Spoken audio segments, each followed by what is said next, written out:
troisième question que vous nous posiez concerne en fait la relocalisation des activités, j'entends par là des activités économiques. Nous avons une grande tendance en France malgré tout à avoir des secteurs de concentration très forte d'activités économiques et d'avoir, j'allais dire, des villes qui agissent comme des aspirateurs d'activités économiques au détriment de toutes les autres.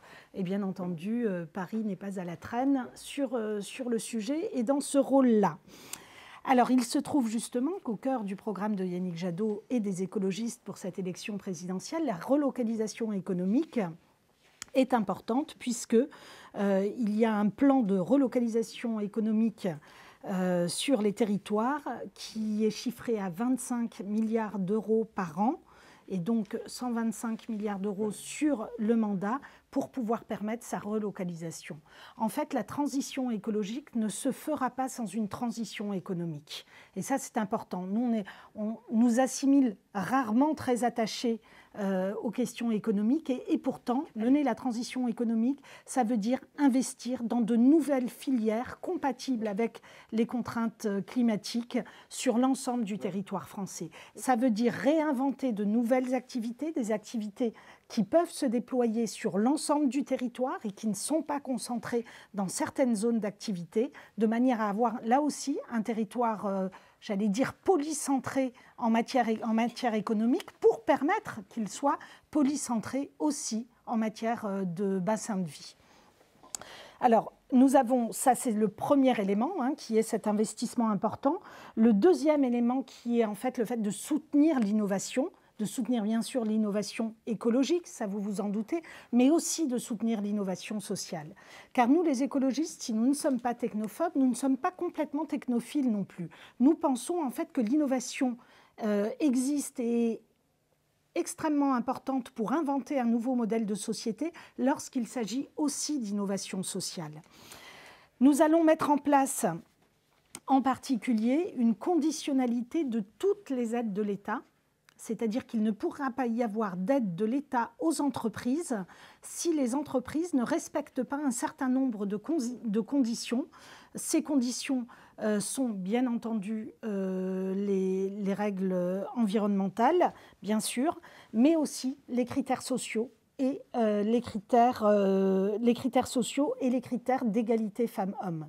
Le troisième enjeu, puisqu'en fait vous imaginez bien que dans cette transition économique, un certain nombre de secteurs sont amenés à disparaître et les secteurs d'activité les plus polluants sont amenés à disparaître. Et donc dans cette mutation, nous avons là aussi besoin de sécuriser la transition des entreprises. Et donc il y a toute une partie du programme de Yannick Jadot qui travaille sur cette sécurisation pour pouvoir permettre en fait d'avoir des contrats territoriaux de transition là où nous avons des entreprises qui vont changer d'activité. On peut penser par exemple, bien entendu, à la sortie du nucléaire que nous appelons de nos voeux et qui, y compris aujourd'hui en période, j'allais dire, très, très trouble dans notre indépendance énergétique, eh bien, et là aussi montre particulièrement sa pertinence. Le deuxième point, c'est notre attachement à l'économie sociale et solidaire qui est particulièrement importante dans des territoires en transition. Aujourd'hui, cette économie est méconnue et trop peu aidée par l'État, bien entendu, au profit de grands groupes et de grandes multinationales qui captent les aides d'État. Eh bien, nous voulons, nous, inverser cette tendance parce que l'économie sociale et solidaire, qui aujourd'hui représente 10% du PIB, mais qui représente aussi 14% des emplois, est une économie qui est très ancrée. Et donc, réussir à développer dans la coopération cette économie-là et dans tous les secteurs d'activité du quotidien, eh bien, c'est aussi un élément qui nous semble important. Nous voyons sur le territoire un nombre important de coopératives qui se créent autour de l'énergie citoyenne et c'est un très bel exemple d'une économie sociale et solidaire que nous pouvons soutenir et développer, qui répond à la fois à la question énergétique, mais qui répond aussi au fait de redonner du pouvoir de décider, de vivre et de choisir aux habitantes et aux habitants. Votre question sur les bouleversements en cours